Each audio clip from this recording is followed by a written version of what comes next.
Hati kami penuh dengan sukacita ya Tuhan, karena Engkau mengerjakan perkara-perkara yang baik, bahkan di luar penjangkauan pemikiran kami.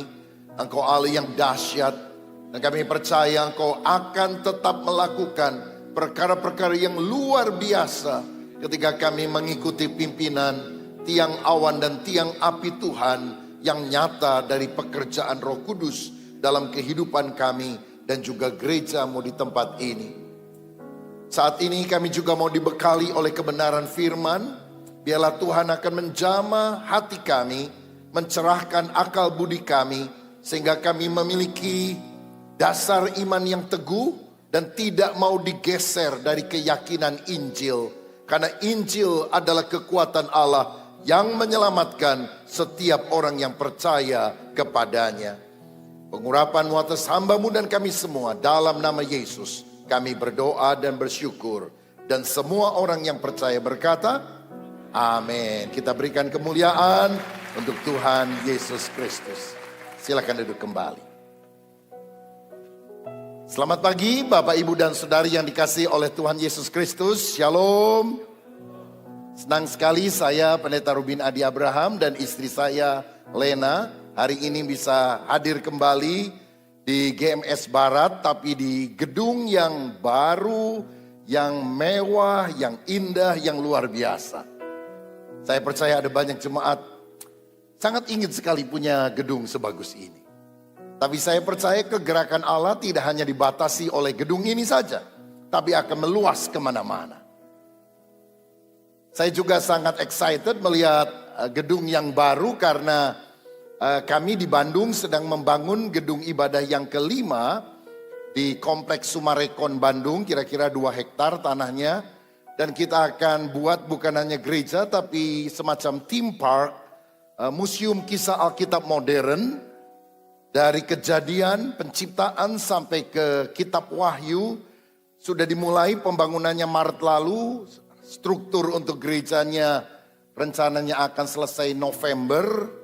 Dan tahun depan kita sudah mulai ibadah walaupun belum di bangunan utama. Dan kita akan lanjutkan terus dengan pembangunan Museum Alkitab tersebut. Bulan Agustus yang akan datang kereta api cepat dari Jakarta ke Bandung hanya 45 menit. Dan akan berhenti nggak terlalu jauh dari tempat kita. Kalau sudah selesai, saya juga mau undang saudara untuk melihat museum kisah Alkitab itu, supaya kita bisa melihat Yesus sebagai center, sebagai pusatnya. Karena untuk ini tentu terbuka untuk seluruh tubuh Kristus bisa belajar kebenaran firman. Saya bersyukur karena melalui Pastor Philip Tuhan sudah membawa api kegerakan ke seluruh Indonesia. Dan Tuhan juga memberikan sekali lagi gedung yang sangat bagus yang kita perlu syukuri. Karena itu hari ini saya hanya ingin melengkapi apa yang Tuhan sudah kerjakan tentang doktrin-doktrin Kristen yang teguh. Karena hari-hari ini ada berbagai rupa angin pengajaran melalui sosial media dan sebagainya. Biasanya kalau ajaran moralnya nggak masalah saudara, semuanya bagus. Tapi ketika bicara soal doktrin, di situ kadang-kadang ada deviasi, ada perbedaan bahkan penyimpangan. Saya percaya kita harus berdiri teguh, tidak digeser dari keyakinan Injil, karena Injil adalah kuasa Allah yang menyelamatkan. Karenanya pada pagi ini saya akan bicara tentang Yesus Juru Selamat dan Tuhan. Ibadah kedua saya akan bicara tentang Allah Tritunggal. Saya akan sederhanakan bahasanya supaya semua jemaat bisa paham. Ibadah ketiga saya akan bicara tentang praeksistensi dan kekekalan Kristus. Dan ibadah terakhir saya akan bicara tentang inkarnasi Kristus. Allah menjadi manusia. Itu bagaimana prosesnya supaya kita juga bisa paham. Saya yakin kalau saudara bisa mengikuti ini baik langsung maupun YouTube. Saudara akan dibekali dengan pemahaman firman yang teguh. Sehingga kita tidak mudah digoyangkan oleh para pembicara di YouTube, di sarana yang lain yang kadang-kadang membuat kita bingung. Saya akan mulai dengan ini. Saudara sekalian, semua orang yang percaya ada kehidupan setelah kematian pasti ingin masuk sorga. Tidak ada yang ingin masuk neraka. Lalu bagaimanakah caranya? Banyak orang berpikir, oh untuk masuk sorga saya harus berbuat baik, harus beramal banyak. Tapi Roma 3 ayat 23 berkata, semua manusia sudah berdosa dan kehilangan kemuliaan Allah. Yesaya 64 ayat yang ke-6 berkata, kesalehan kita seperti kain kotor yang tidak berlayak di hadapan Tuhan. Tidak ada yang benar. Sehingga Tuhan sendiri yang memberikan solusi kepada manusia. Yaitu kita harus beriman kepada kasih karunia Allah. Efesus 2 ayat 8 dan 9 berkata demikian. Sebab karena kasih karunia kamu diselamatkan oleh iman. Itu bukan hasil usahamu tetapi pemberian Allah. Itu bukan hasil pekerjaanmu. Jangan ada orang yang memegahkan diri. Ayat 10. Karena kita ini buatan Allah, diciptakan dalam Kristus Yesus untuk melakukan pekerjaan baik yang dipersiapkan Allah sebelumnya. Ia mau supaya kita hidup di dalamnya. Dengan jelas ayat ini berkata bahwa keselamatan itu bukan hasil perbuatan kita. Keselamatan itu adalah anugerah Allah. Grace. Bahasa Indonesia sekarang kasih karunia. Apa itu kasih karunia? Grace, anugerah. Kasih karunia artinya pemberian kepada seseorang yang sebetulnya tidak layak untuk menerimanya. Dan kalau kita menerima pemberian itu, bukan karena kita yang baik, tapi Allah yang memberinya itu adalah Allah yang baik. Kita selamat bukan karena kebaikan kita, tetapi kita selamat hanya semata-mata karena kebaikan Tuhan. Kita hanyalah orang yang menerima anugerah, free gift from God, hadiah cuma-cuma dari Tuhan yang harus kita terima dengan apa? Iman. Saudara, ibarat manusia sudah jatuh di dalam lumpur dosa dan makin tenggelam, mesti ada pihak yang lain yang menyelamatkan, bukan dia yang menyelamatkan diri sendiri. Maka Allah mengulurkan tangan kasih karunia-Nya. Grace. Dan bagian kita adalah dari bawah menyambut tangan kasih karunia itu dengan iman, faith. Dan ketika grace ketemu dengan faith, hasilnya adalah salvation, keselamatan. Kalau begitu, apa fungsinya perbuatan baik? Ayat 10 tadi menunjukkan perbuatan baik itu adalah bukti, buah, hasil bahwa kita diselamatkan. Kalau agama-agama bilang begini, kamu harus berbuat baik. Mudah-mudahan, semoga, barangkali, mungkin, insya Allah kamu masuk surga. Tapi di dalam Injil diajarkan, kita ini manusia berdosa. Diselamatkan karena anugerah Tuhan. Tapi sebagai bukti kita sudah diselamatkan, maka kita harus berbuat baik. Karena buah pertobatan menghasilkan kekudusan. Kalau ada orang bilang saya sudah selamat, saya yakin saya pasti masuk surga, tapi hidup terus menerus di dalam dosa, maka dia terlalu percaya diri, saudara. Pada sebetulnya dia tidak mengalami keselamatan. Karena orang yang benar-benar lahir baru akan hidup kudus, akan hidup berkenan kepada Tuhan. Belum sempurna, kadang-kadang masih bisa jatuh bangun, tapi arah grafik pertumbuhan rohani itu menjadi serupa seperti Kristus. Nah, karena keselamatan itu adalah pemberian baik dari Tuhan, anugerah, maka Allah telah mengutus Yesus Kristus untuk datang ke dunia sebagai juru selamat. Yesus itu arti namanya Yehosua, Yehova Hosea, Allah adalah keselamatan. Jadi waktu kita bilang nama Yesus, itu artinya juru selamat. Arti namanya sendiri sudah bicara tentang keselamatan yang Allah berikan di dalam Yesus. Dalam Lukas 2 ayat 10 sampai 11, lalu kata malaikat itu kepada mereka, jangan takut sebab sesungguhnya aku memberitakan kepadamu kesukaan besar untuk seluruh bangsa. Hari ini telah lahir bagimu juru selamat, yaitu Kristus Tuhan di kota Daud. Kalau ada orang yang berkata Yesus bukan juru selamat, Tolak. Karena jelas Alkitab sendiri bilang, hari ini telah lahir bagimu juru selamat, yaitu Kristus Tuhan di kota Daud. Jadi siapa Yesus Kristus? Juru selamat dan Tuhan. Malaikat aja tahu, saudara-saudara. Masa kita nggak tahu ayat yang gampang begini? Dan saya lebih percaya sama malaikat daripada pendeta yang hidup di abad 21 yang berkata Yesus bukan juru selamat. Walaupun gelarnya berderet, profesor, doktor, karburator, kotor, bocor. Saya tetap percaya firman. Karena malaikat utusan Tuhan bilang gini, kamu tahu siapa Yesus? Juru selamat. Dia adalah Tuhan. Karena itu mari kita kembali pada the simplicity of the gospel. Kesederhanaan Injil yang memberitahukan kita bahwa Yesus adalah juru selamat dan Tuhan. Roma 10 ayat 9 dan 10 berkata, sebab jika kamu mengaku dengan mulutmu bahwa Yesus adalah Tuhan dan percaya dalam hatimu bahwa Allah telah membangkitkan dia dari antara orang mati, maka kamu akan diselamatkan. Karena dengan hati orang percaya dan dibenarkan, dan dengan mulut orang mengaku dan diselamatkan. Percaya di hati, mengaku dengan mulut, Yesus adalah Tuhan, kita akan diselamatkan. Saudara percaya Yesus adalah Tuhan? Mari ucapkan bersama saya dari hati dan mengucapkannya lewat mulut. Yesus adalah Tuhan.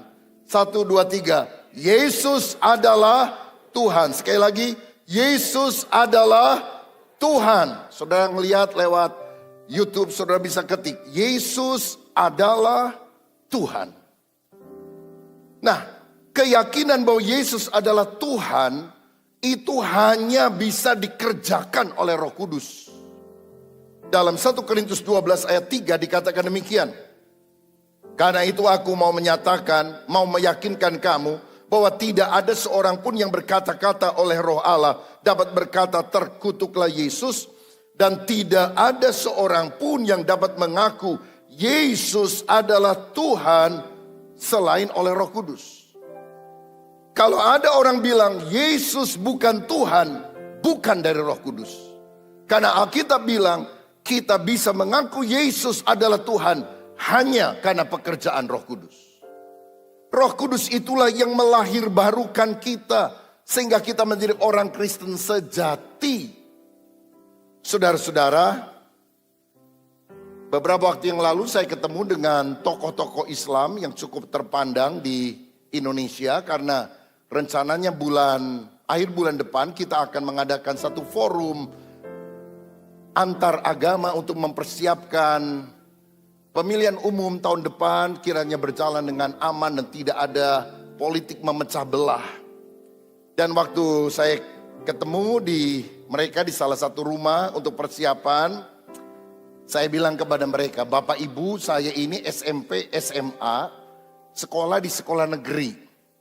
Dan teman saya lebih banyak yang Muslim daripada Kristen. Saya sekolah di Tasikmalaya, Jawa Barat. Kota yang paling banyak pesantrennya di seluruh Indonesia. Lebih banyak dari Aceh, lebih banyak dari Padang. Dan saya ikut pelajaran agama Islam. Dan saya dapat nilai yang lebih bagus dari teman-teman yang lain. Cuma di rapot tetap 6. Karena saya nggak bisa ngaji, saya bilang. Nah, menurut hemat saya, kita ini hanya bisa melakukan penginjilan atau siar agama tanpa bisa memaksakan pendapat kita kepada orang lain. Mengapa? Karena kalau orang jadi Muslim sejati kan mesti dapat hidayah dari Allah. Sedangkan kita kalau mau jadi Kristen sejati harus dapat anugerah dari Allah. Kan sama aja. Kita nggak bisa paksa orang lain untuk percaya keyakinan kita. Yang suka bikin ribut itu terus terang orang Islam yang jadi Kristen lalu jelek-jelekan Islam. Atau orang Kristen yang jadi Islam lalu jelek-jelekan Kristen. Itu yang bikin ribut saudara-saudara. Tapi kalau kita sudah percaya kepada Yesus, udah nggak usah lupakanlah, nggak usah ingat-ingat bahas terus mantan dulu, saudara. Fokus saja dengan apa yang ada sekarang. Dan mereka semua mengiyakan. Karena memang kita ini adalah orang yang baru jadi Kristen sejati. Kalau Roh Kudus menyatakan dalam diri kita. Kalau beragama Kristen, Kristen KTP bisa. Nanti KTP-nya masuk surga karena ada tulisan Kristen, orangnya tidak, saudara sekalian. Orang pergi ke gereja juga belum tentu Kristen sejati. Apakah kalau saudara masuk restoran Jepang, saudara berubah jadi orang Jepang? Apakah kalau saudara makan di restoran Itali, saudara berubah jadi orang Itali? Kan tidak. Kita ke gereja belum tentu menunjukkan kita Kristen sejati. Tapi Kristen sejati akan ke gereja. Karena kita tahu gereja adalah rumah Tuhan. Kita bisa berdoa bersama. Kita bisa bersukacita bersama. Kita bisa melayani Tuhan bersama-sama. Saudara-saudara, Yesus sendiri bilang dalam Yohanes 15 ayat 16. Bukan kamu yang memilih aku, tapi akulah yang memilih kamu. Jangan saudara pikir kalau engkau jadi Kristen di antara Islam, Hindu, Buddha, dan agama yang lain. Oh, saya pilih Kristen, saya pilih Yesus. Karena setelah saya timbang-timbang, Yesus lebih bagus dari yang lain. Enggak. Alkitab bilang kalau kita bisa jadi Kristen, itu karena Tuhan yang pilih kita. Kalau Tuhan tidak pilih saya dan saudara, engkau tidak akan jadi Kristen sejati. Bukan kamu, tapi akulah yang memilih kamu. Efesus 1 ayat 4 dan 5. Sebab di dalam Dia, Kristus, Allah telah memilih kita sebelum dunia dijadikan, supaya kita kudus dan tak bercacat di hadapannya. Dalam kasih Ia telah menentukan kita dari semula oleh Yesus Kristus untuk menjadi anak-anaknya sesuai dengan kerelaan kehendaknya. Jadi Alkitab bilang kita ini dari sejak semula sebelum dunia dijadikan, sebelum kitanya ada, telah ditentukan, dipredestinasikan oleh Allah untuk menjadi anak-anak Allah. Di dalam Kristus Allah telah memilih kita. Saudara, ada yang tanya kepada saya, pemilihan Allah terhadap keselamatan itu personal atau kolektif, kelompok?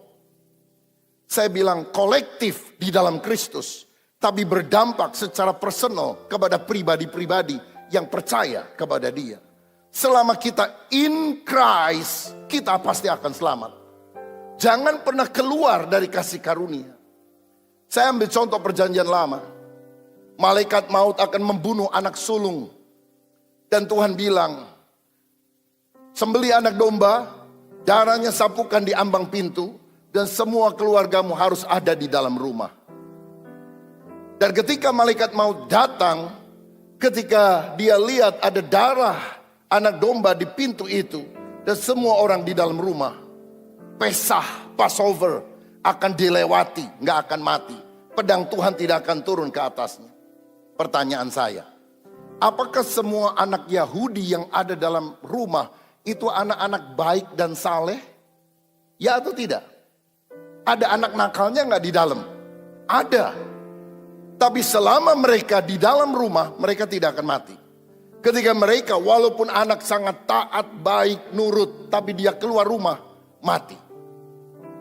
Ini adalah gambaran selama darah anak domba Allah Yesus ada dalam hati kita. Dan selama kita in Christ, kita akan selamat.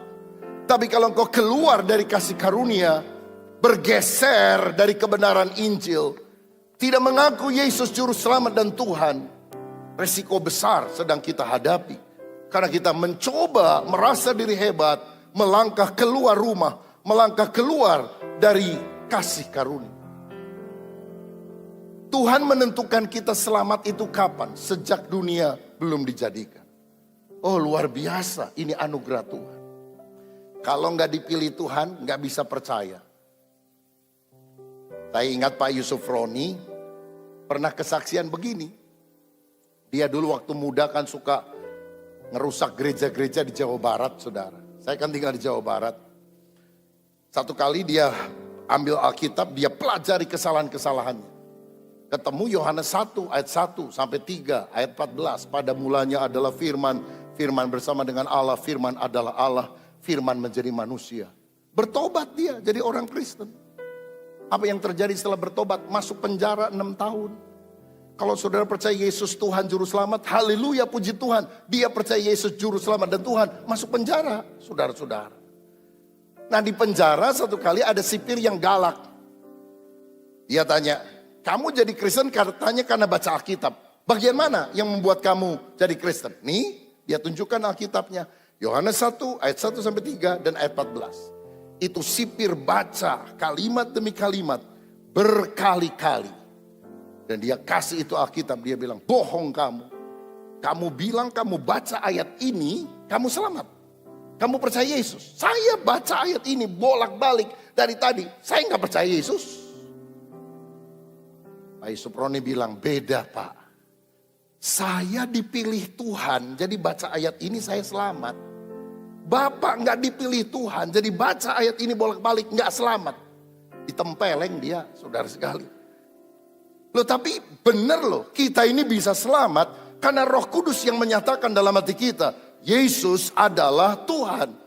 Nggak bisa sombong kita, karena semua adalah kasih karunia. Kita diselamatkan di dalam Kristus. Nah, diselamatkannya berdasarkan apa? Dua hal. Kedaulatan Allah dan kemahatauan Allah. Kedaulatan Allah artinya mau-maunya Tuhan.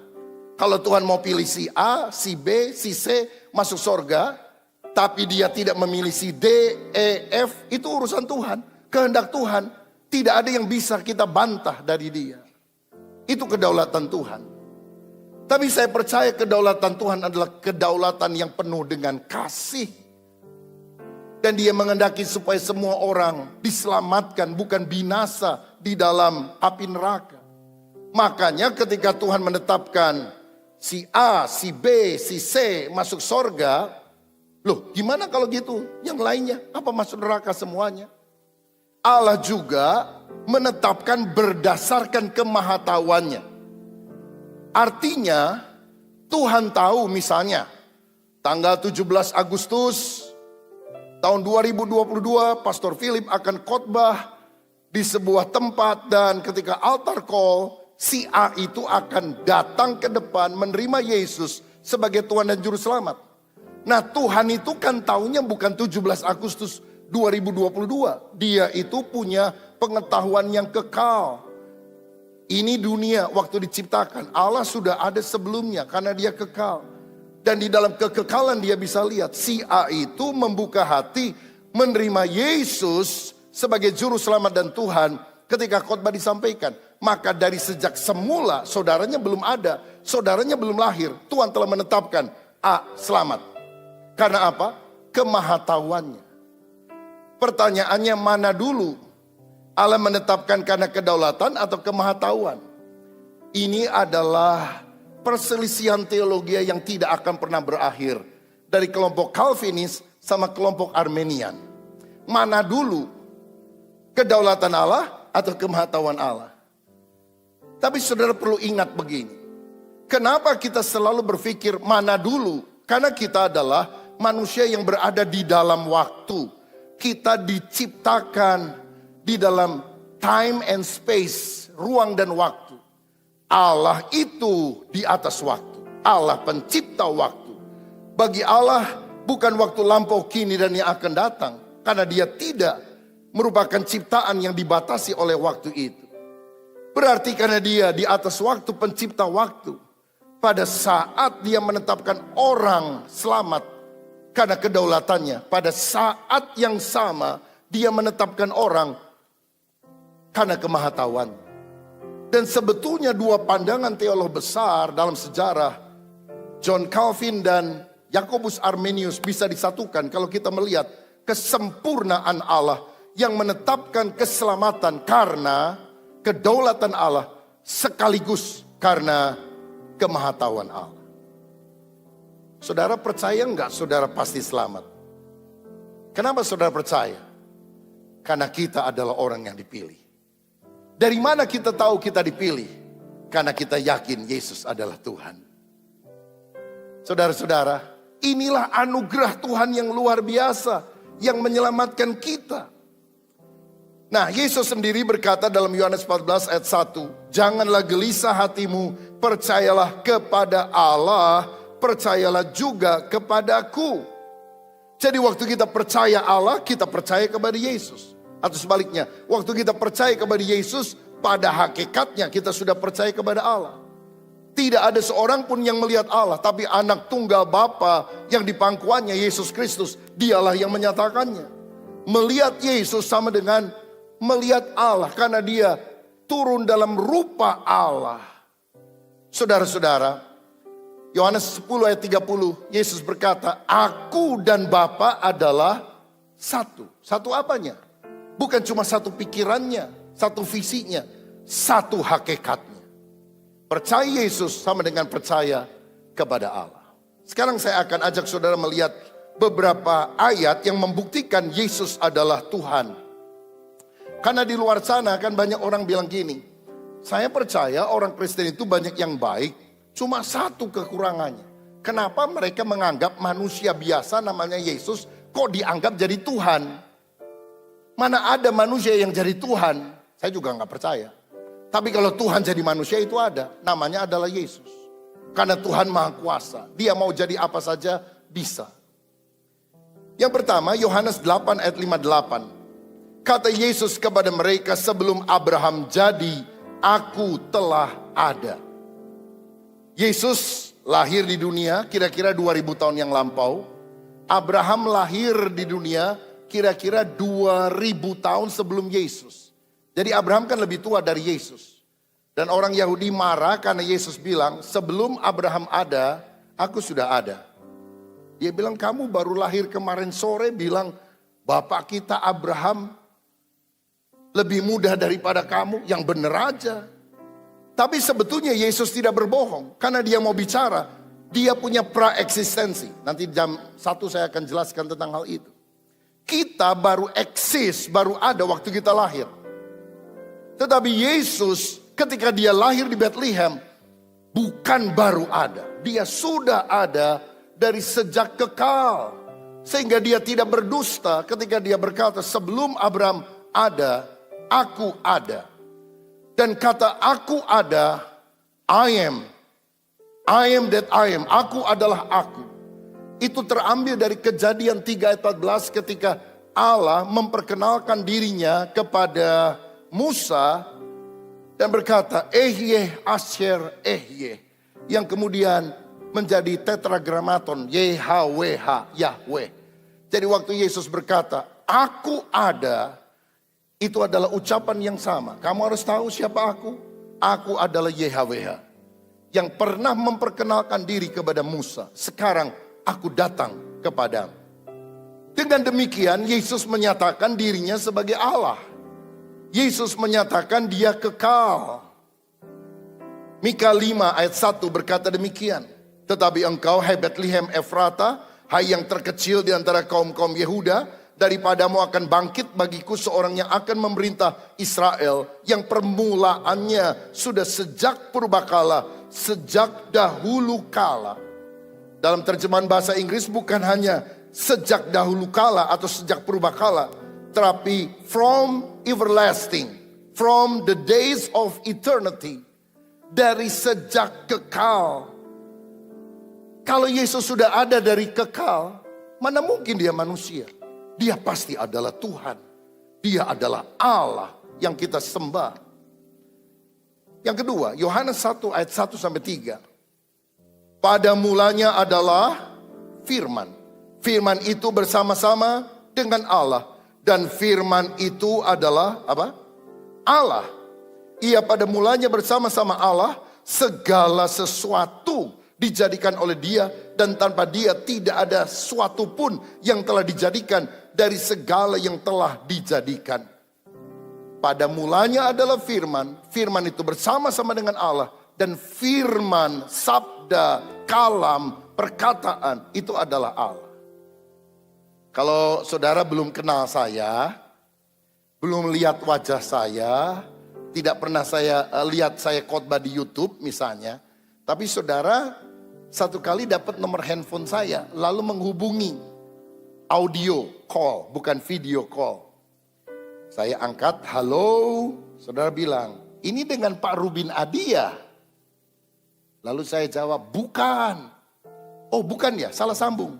Ini dengan siapa? Ini dengan perkataan Pak Rubin Adi. Saudara bilang, wah gila nih orang.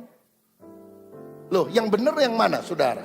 Ini Pak Rubin Adi enggak? Yang lebih tepat itu kan ini yang jawab, ini perkataan Pak Rubin Adi. Tapi orang semua tahu perkataannya ya pribadinya. Allah berkata-kata. Dan Allah tidak pernah bisu saudara. Allah tidak pernah tidak punya kata. Dan itu selama-lamanya sehakikat melekat kepada dia. Dan melalui perkataan kita bisa tahu pribadi orang, pola pikirnya dan isi hatinya. Coba seandainya Pastor Philip undang saya pagi ini, saya sudah hadir. Saya tidak berkata-kata, saya hanya mangguk-mangguk, ya, tidak ngomong, cuma begini. Saudara kenal saya enggak? Saudara tahu isi hati saya enggak? Tidak tahu. Loh, ini kok pendeta cuma mesem-mesem, ngangguk-ngangguk. Kok enggak khotbah? Kita baru tahu pikiran orang, isi hati orang melalui perkataannya. Begitu juga Allah yang tidak dikenal itu telah menyatakan diri melalui kalam Allah, melalui logos, melalui dabar Yahweh, firman Allah yang menjadi manusia. Segala sesuatu diciptakan oleh dia, berarti dia adalah sang pencipta. Nah di dalam Yesaya 44 ayat 24, Alkitab bilang, beginilah firman Tuhan penebusmu yang membentukmu sejak dalam kandungan, akulah Tuhan yang menjadikan segalanya, yang membentangkan langit sendirian dan menghamparkan bumi sendirian. Jadi Tuhan menciptakan manusia dan alam semesta dengan siapa? Ada yang bilang, oh Tuhan menciptakan dengan malaikatnya. Karena itu dia bilang, marilah kita menjadikan manusia. Salah saudara. Tidak pernah malaikat menciptakan manusia. Karena malaikat adalah ciptaan. Ciptaan tidak menciptakan ciptaan. Yang bisa menciptakan ciptaan hanyalah Allah sang pencipta. Dan Tuhan bilang, aku menciptakan sendirian.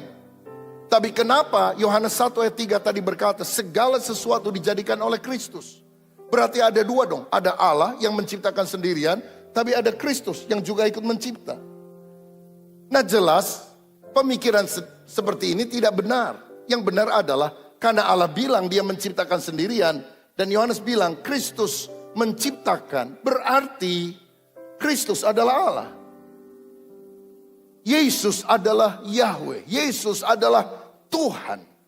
Firman itu kemudian menjadi manusia dan diam di antara kita. Itulah Yesus. Yang ketiga, kenapa kita percaya Yesus adalah Tuhan? Kalau saudara baca Alkitab, Perjanjian Lama, Perjanjian Baru, kita akan ketemu perkataan-perkataan para nabi. Dan mereka sering sekali, ribuan kali dalam Alkitab berkata, berfirmanlah Allah demikian. Atau firman Allah berkata, bla bla bla. Lalu mereka sampaikan firman Allah. Karena mereka adalah komunikator daripada firman. Komunikator dari kebenaran. Yang menyampaikan firman kepada orang lain. Tapi beda dengan Yesus. Yesus kalau ngomong dia tidak bilang firman Allah berkata.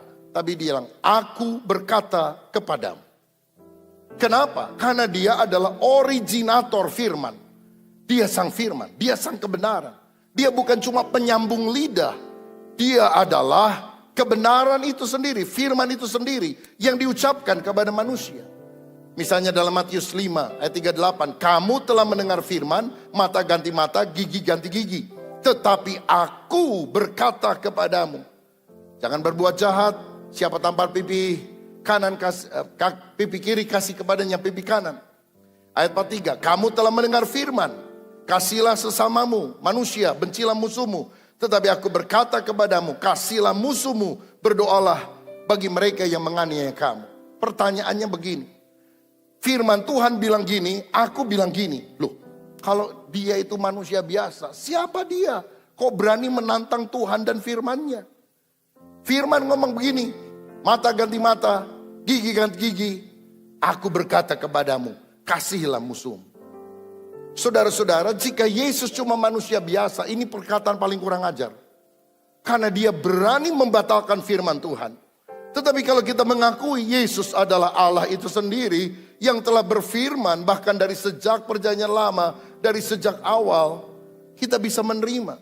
Jika dia manusia biasa, siapa yang bisa mengganti firman? Yang bisa mengganti firman, bisa mengucapkan firman atau menjelaskan firman lebih terang benderang kepada manusia, hanya Tuhan itu sendiri. Dalam Markus 2 ayat yang kelima, dia bilang kepada orang yang lumpuh, dosamu sudah diampuni. Siapa dia manusia yang bisa mengampuni dosa? Kan mengampuni dosa itu adalah hak daripada Allah. Hanya Allah yang bisa mengampuni dosa. Dengan perkataan itu Yesus mau berkata, aku adalah Allah.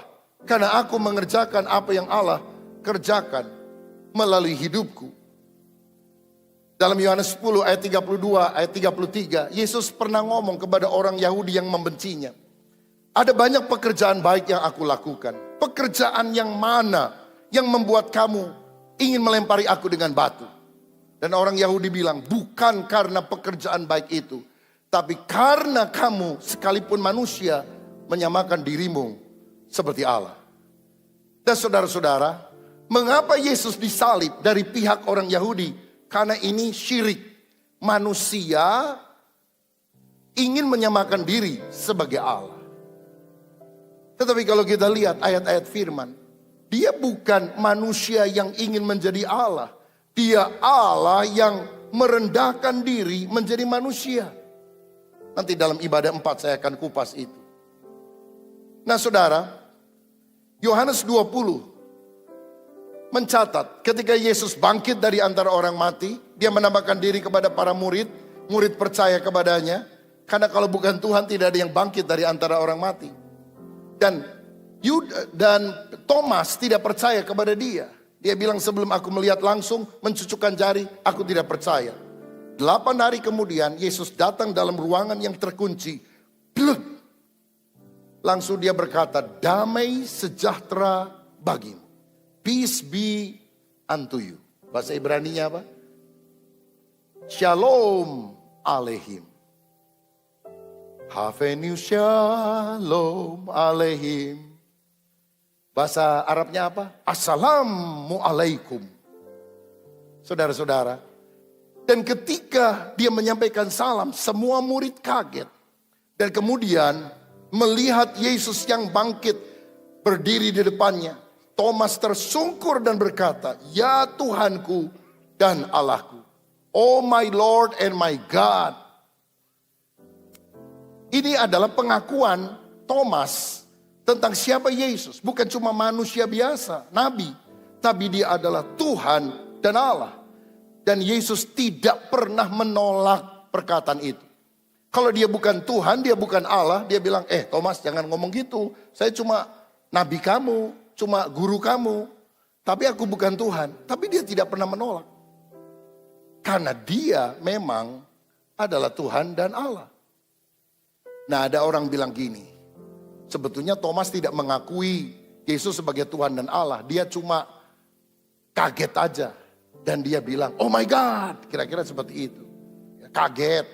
Tapi jelas enggak saudara. Yesus datang, udah nyalamin semua orang. Lalu mendekati Thomas. Thomas, kalau kamu gak percaya nih, tanganku, lambungku, cucukkan jarimu. Masa sudah diajak ngomong begitu saudara. Yesus sudah ngomong berkalimat-kalimat. Baru kaget Thomas. Oh my God. Dia ketak kepalanya sama Tuhan. Telat loh. Kaget dari tadi mestinya. Kok ini kagetnya sekarang? Itu jelas menunjukkan bahwa Yesus memang menerima penyembahan dari muridnya. Bahwa dia adalah Tuhan dan Allah. Yang kelima. Yohanes 13 ayat 13. Ada orang bilang gini. Sebutkan di Alkitab di mana Yesus pernah menyebut dirinya adalah Tuhan. Saudara-saudara, coba baca Yohanes 13 ayat 13. Kamu menyebut aku guru dan Tuhan, dan katamu itu tepat. Sebab memang akulah guru dan Tuhan.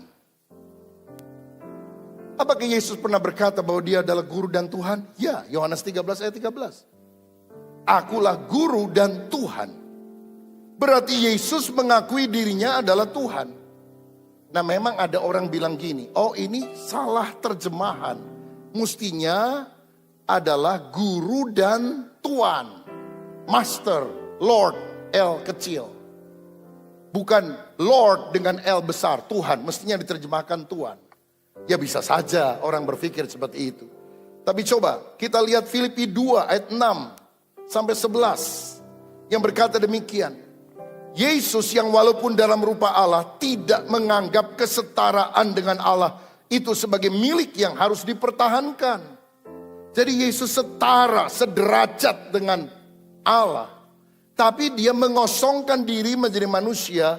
Dan ketika dia taat sampai mati, maka Allah sangat meninggikan dia dan mengaruniakan kepadanya nama di atas segala nama. Ayat 10 dan 11. Supaya bertekuk lutut segala yang ada di langit dan yang ada di atas bumi, dan yang ada di bawah bumi, dan segala lidah mengaku. Apa saudara?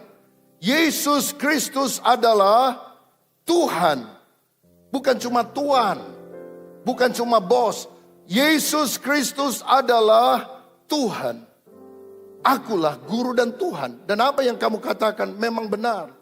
Karena Alkitab mengungkapkan, dia bukan cuma Lord dengan L kecil. Dia Lord of Lords. King of Kings, Raja segala raja. Ini membantah tuduhan bahwa Yesus manusia biasa yang baru dijadikan Tuhan, dijadikan Allah dalam konsili Nikea tahun 325 atas perintah Konstantin. Jelas tidak betul. Karena Alkitab dari perjanjian lama melalui ayat-ayat yang juga sudah saya paparkan. Dan juga di dalam Filipi ini, Yesus adalah Tuhan. Adalah pengakuan gereja pertama, pengakuan orang-orang Yahudi yang sangat percaya kepada keesaan Allah, Allah yang satu itu. Tapi kemudian mereka menyembah Yesus sebagai Allah, sebagai Tuhan, karena dia adalah Allah yang datang dalam rupa manusia. Bagian terakhir, apa karya Yesus yang membuktikan dia adalah Tuhan? Dia menyembuhkan orang sakit. Orang buta melihat, orang lumpuh berjalan, orang yang sakit apapun, pendarahan 12 tahun dan sebagainya disembuhkan oleh Yesus. Bahkan Yesus bukan hanya bisa menyembuhkan penyakit fisik kita, dia bisa menyembuhkan luka hati kita sehingga kita dibebaskan oleh Tuhan. Saya menulis banyak buku, mungkin ada 10 buku yang dicetak oleh Yayasan Andi Yogyakarta. Buku saya yang terakhir, judulnya Lebih Pahit atau Lebih Baik, Bitter or Better. Ini bicara tentang karya Kristus yang bisa memulihkan orang yang trauma, luka batin, kepahitan, yang hidupnya bersengketa menyerang terus orang lain karena tidak beres di dalam hatinya. Ini bisa dipulihkan oleh Tuhan. Kalau saya tidak salah di toko buku Anda nanti pulang ibadah ini, saudara bisa mendapatkan buku tersebut. Kasih itu sebagai hadiah, saudara. Kalau beli buku rohani itu murah lah saudara. Ya, saudara makan sekali aja bisa bayar lebih mahal. Tapi makan sekali lapar lagi. Kalau saudara kasih buku kepada orang yang trauma, luka hati dan dia mau membacanya. Saya percaya firman Tuhan itu bisa mengubah hidup orang menjadi baru. Kenapa kita percaya Yesus Tuhan? Dia menyembuhkan orang sakit. Dia membangkitkan orang mati. Dia mengusir setan-setan. Dia membuat mujizat. Air menjadi anggur, dia berjalan di atas air, dia meneduhkan gelombang, dia menang atas pencobaan. Dia kudus, tidak pernah berdosa, walaupun dia dicobai. Kita dicobai, kadang kita jatuh, kita gagal. Yesus tidak pernah berdosa, tidak pernah gagal, dia menang atas segalanya. Dia bangkit dari kematian, dia naik ke sorga, dia dapat 500 pasang mata. Dia akan datang kembali sebagai hakim di atas segala hakim, sebagai raja di atas segala raja. Dan dia adalah segala-galanya. Kalau dia manusia biasa, bagaimana dia menjadi hakim yang adil pada akhir zaman? Bagaimana dia bisa memerintah seluruh bumi dan memerintah di dalam kekekalan? Yesus pernah bertanya, kata orang siapa aku? Ada banyak jawaban. Tapi Yesus mau bertanya pagi ini kepada saudara juga secara khusus. Menurut kata kamu, siapa aku? Dan biarlah dengan gereja sepanjang abad kita berkata, Engkau Yesus adalah juru selamatku, Tuhanku dan Allahku. Aku percaya kepadamu sekarang sampai selama-lamanya. Karena Engkau adalah segala-galanya dalam kehidupanku. Tuhan Yesus memberkati. Haleluya. Mari kita bangkit berdiri, kita akan berdoa. Ibadah kedua saya bicara tentang Allah Tritunggal. Ibadah ketiga tentang praeksistensi Yesus. Ibadah terakhir keempat saya akan bicara tentang inkarnasi Kristus. Saya hanya pelayanan 4 kali hari ini. Tapi biarlah saudara dibekali dengan kebenaran firman. Dan sekali lagi jangan mau digeser dari kebenaran Injil. Yesus Tuhan dan Allah kami, Engkau layak menerima pujian. Yesus Tuhan dan Allah kami, Engkau layak menerima pujian, hormat dan kuasa, sebab Kau telah ciptakan segalanya.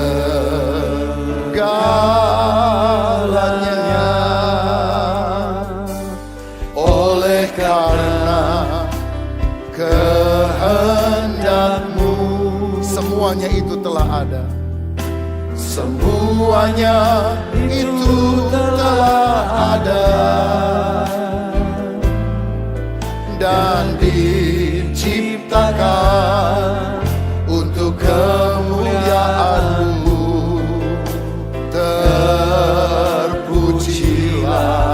Tuhan. Hosana, terpujilah Tuhan, terpujilah Tuhan Yesus.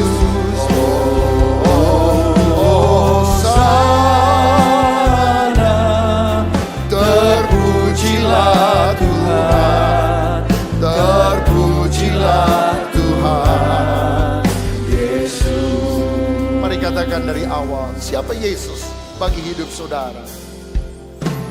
Yesus Tuhan dan Allah kami. Engkau layak menerima pujian. Engkau layak menerima pujian, hormat dan kuasa, sebab Kau telah ciptakan segalanya.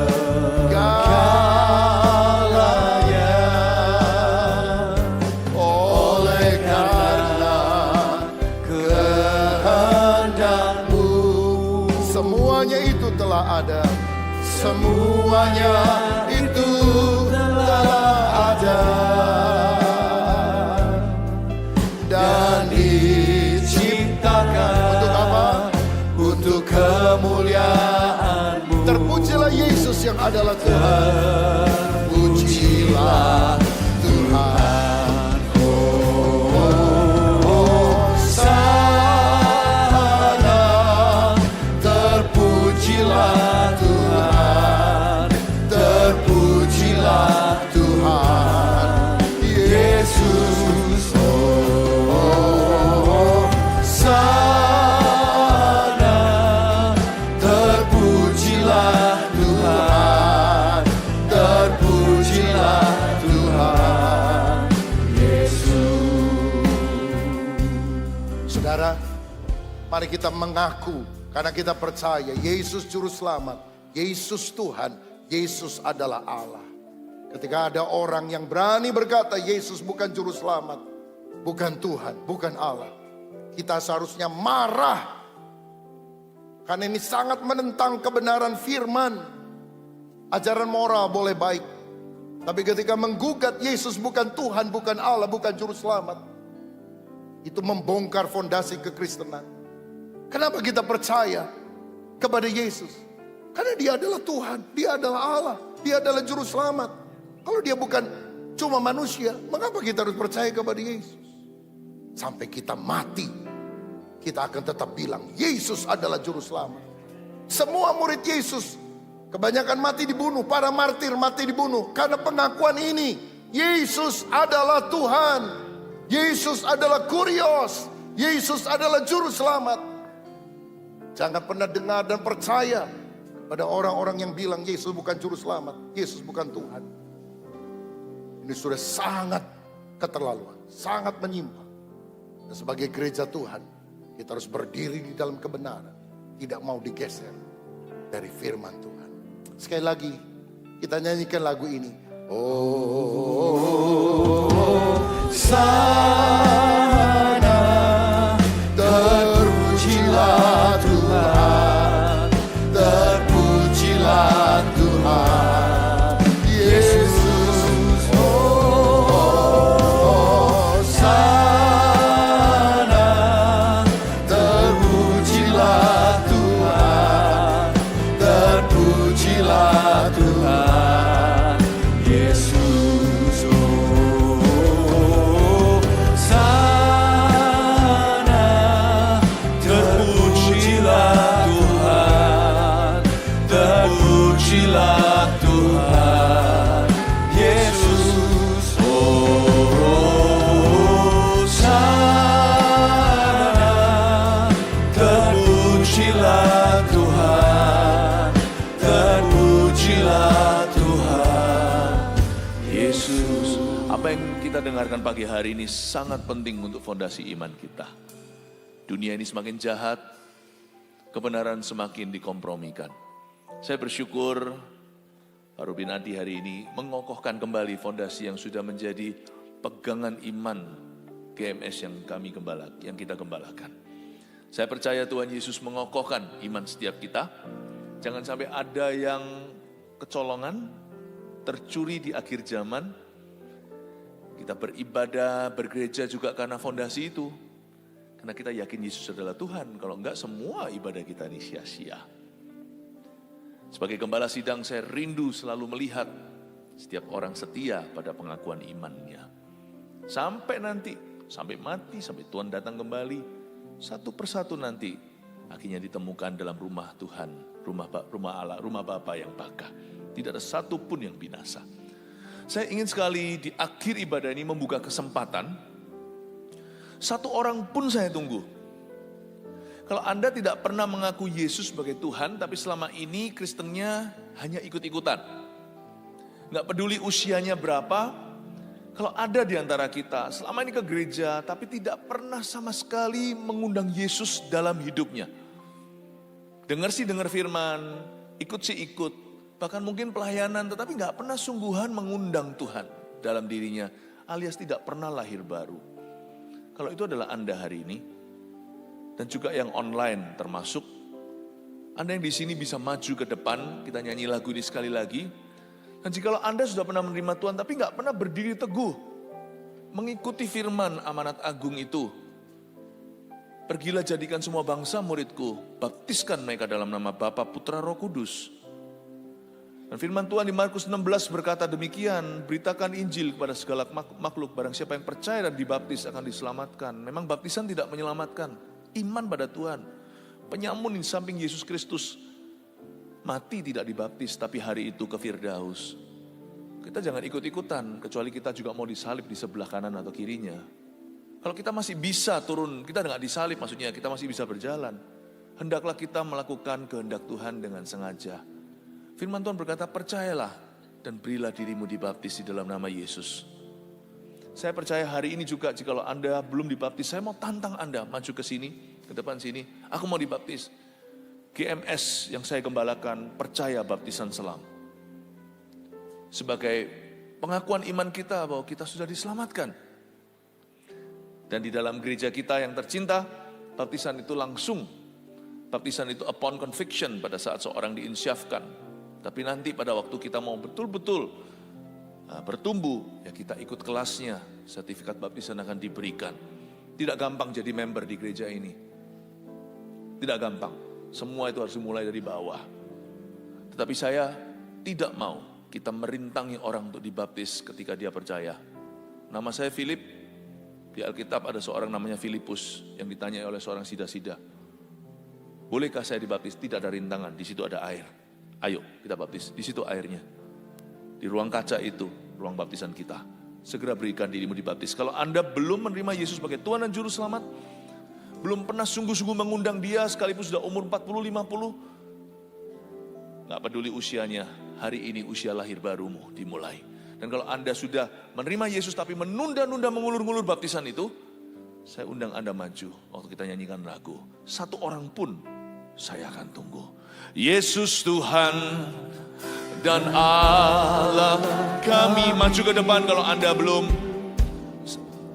Engkau layak menerima pujian, hormat dan kuasa, sebab Kau telah ciptakan segalanya.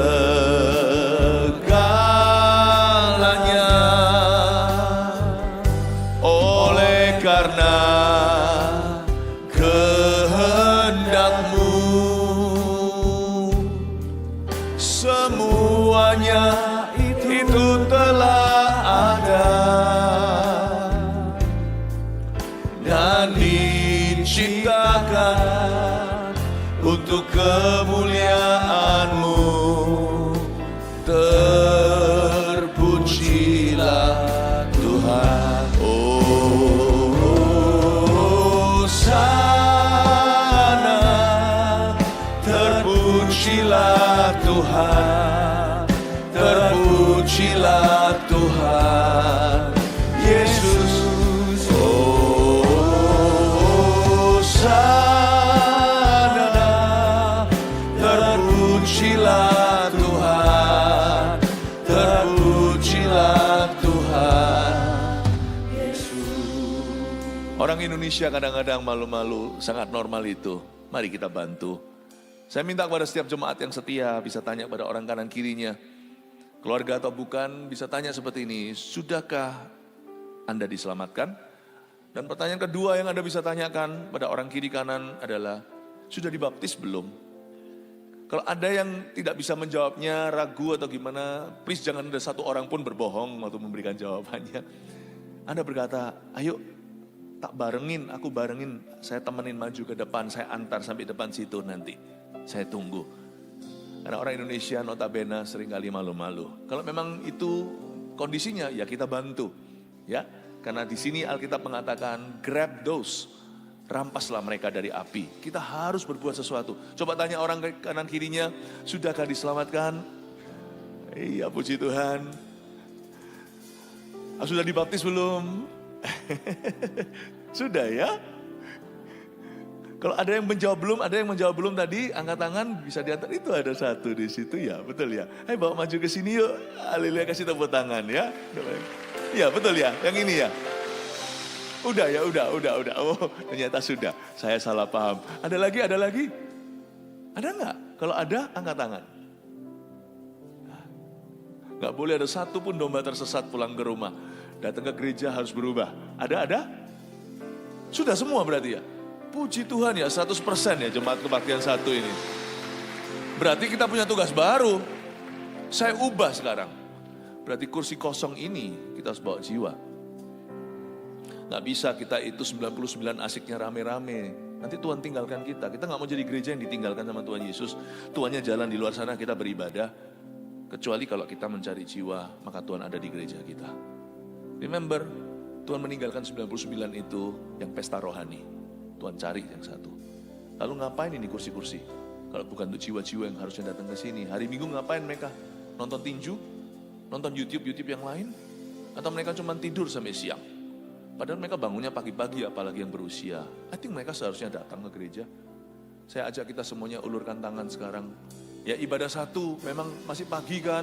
Gak semua orang bangun. Tapi dunia ini ada jutaan orang, jadi pasti ada orang yang bangun. Ulurkan tangan dan kita mendoakan semua kursi kosong ini. Oh Tuhan,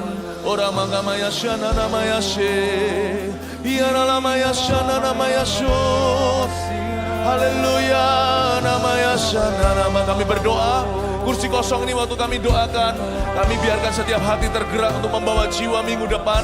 Dalam nama Yesus ya Tuhan, gereja adalah tempat orang menerima Tuhan. Kami mau bawa mereka-mereka yang membutuhkan Tuhan datang ke gereja. Dalam nama Yesus, haleluya. Orang magamaya sana nama tagamaya sea namaya su. Orang maya maralamaya sana namaya maralamaya se. Ina namaya maralamaya sana namaya maralamaya sana namaya se. Haleluya. Sementara kita berdoa untuk kursi kosong, ada satu bapak yang maju juga. Mau dibaptis hari ini. Haleluya. Haleluya. Oh sana, terpujilah Tuhan, terpujilah Tuhan Yesus.